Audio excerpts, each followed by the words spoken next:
Speaker Raja Saab, director saab, presenter of this film Maruthi గారిని మాట్లాడవలసిందిగా request చేస్తున్నాం. గుడ్ మార్నింగ్ అండి. హ్యాపీ న్యూ ఇయర్ అందరికీ. ఈ సంవత్సరం ఫస్ట్ టీజర్ బార్బరిక్ లాంచ్ అవ్వడం చాలా హ్యాపీగా ఉంది. ఈ సినిమాకి నేనేం పర్టికులర్గా పెద్ద ఏం చేయలేదు, బట్ నాటి టీమ్ని జస్ట్ గైడ్ చేశాను అంతే. నిజంగా చాలా కష్టపడి చేశారు ఈ ప్రాజెక్టు. నా దగ్గరికి యాక్చువల్ మా కో డైరెక్టర్ రామ్ ప్రసాద్ విజయ్ గారిని టీంని తీసుకుని వచ్చారు, ఒకసారి కథ వినండి అని. విన్న తర్వాత చాలా బాగుంది, కానీ యాక్చువల్గా ఇది ఈ ఈ జోనర్ చాలా అంటే చాలా రిస్కీ జోనరు. ఇది ఆడుతుంది ఆడదని మనం అంటే కాన్ఫిడెంట్గా చెప్పలేం, కానీ దాన్ని చూసుకుని వెళ్ళండి అని నేను వాళ్ళతో ఓపెన్గా చెప్తే యాక్చువల్గా మోహన్, రాజేష్ ఇద్దరు చాలా కాన్ఫిడెంట్గా లేదు సార్ బాగా చేస్తాం సార్ చాలా కష్టపడి అని. వాళ్ళ దీంట్లో మెయిన్ విజయ్ గారు పాపం వాళ్ళు ఎప్పటి నుంచో నన్ను నమ్మారు సార్. నేను వాళ్ళకి ప్రామిస్ చేశాను, డబ్బులు వచ్చినా రాకపోయినా సరే సినిమా అయితే తీస్తానని చెప్పానని. ఒక్క మాట ఇచ్చిన మాటకి నిజంగా 10 కోట్ల పైన పెట్టారు ఆయన. నిజంగా గ్రేట్ సార్. మీలాంటి ప్రొడ్యూసర్ నిలబడాలి. డెఫినెట్గా ఈయన ఫ్యూచర్లో చాలా పెద్ద ప్రొడ్యూసర్ అవుతారు. ఎందుకంటే విజయ్ గారు అంటే ఆయనకి చాలా పేషెన్స్ ఎక్కువ. అట్ ది సేమ్ టైం ఈ సంవత్సరం ఇంకొక సినిమా కూడా కలిసి చేస్తున్నాము జీ తెలుగుతో కలిసి. అది కూడా త్వరలో అనౌన్స్ చేస్తాం. బట్ యాక్చువల్గా ఎవ్రీ ఇయర్ ఒక 2-3 సినిమాలు ఆయన లాంచ్ చేయాలని చెప్పి అనుకున్నారు.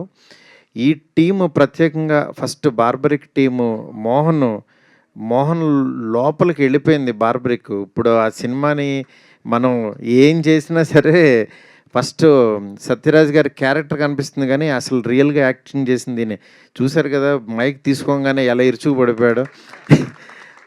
అంత లోపలికి వెళ్ళిపోయాడు మోహన్.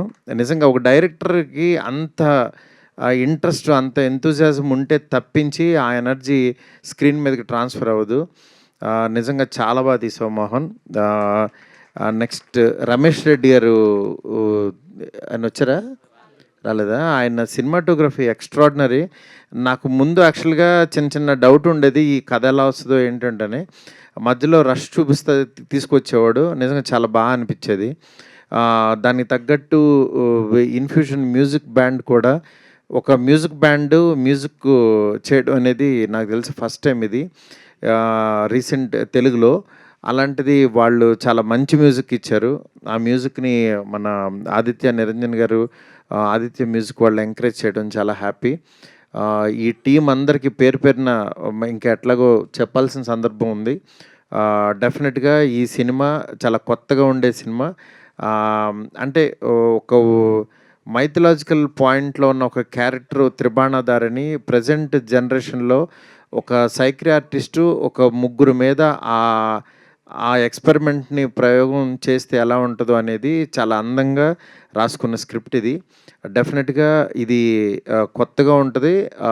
ఈ టీం అందరికీ మంచి సక్సెస్ ఇస్తుందని చెప్పి మనస్ఫూర్తి కోరుకుంటున్నాను. ప్రత్యేకంగా ఫస్ట్ చిన్న సినిమా అంటే ఆయన బాహుబలి చేశారు, చివరికి బార్బరిక్ చేశారు. అంటే ఆయన దృష్టిలో యాక్చువల్గా నిజంగా అంటే సినిమా అంతే, సినిమా కథ నచ్చితే చాలు ఆయన చేసేస్తారు.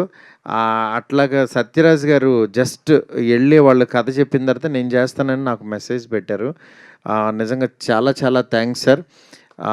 మీతో నాకు ప్రతిరోజు పండుగే ఒక మెమరబుల్ ఫిల్మ్ ఇచ్చారు నాకు. అట్లా సత్యరాజ్ గారు ఈ సినిమాకి ఈ సినిమా చేసి డబ్బులు తీసుకుని వెళ్ళిపోవటం వేరు, వచ్చి మళ్ళీ ఇలాంటి ఫంక్షన్స్కి ఎంకరేజ్ చేయడం వేరు. నిజంగా blessed sir. Thank you so much sir. Thank you అందరికీ పేరు పేరున చాలా చాలా థ్యాంక్స్. అండ్ ఈ సినిమాని ఎంకరేజ్ చేయవలసిందిగా మనస్ఫూర్తి కోరుకుంటున్నాను. Thank you so much. నేను ఎలానో అడగక తప్పదు, మీరు వద్దు వాటి గురించి ఇప్పుడు వద్దు, ఇంకా చాలా సంక్రాంతికి ఏమైనా అప్డేట్ చెప్తారా ఉంటే మేమే చెప్పేస్తాం, కంగారు లేదు. సరే, thank you sir. Thank you so much. Director గారిని, ప్రొడ్యూసర్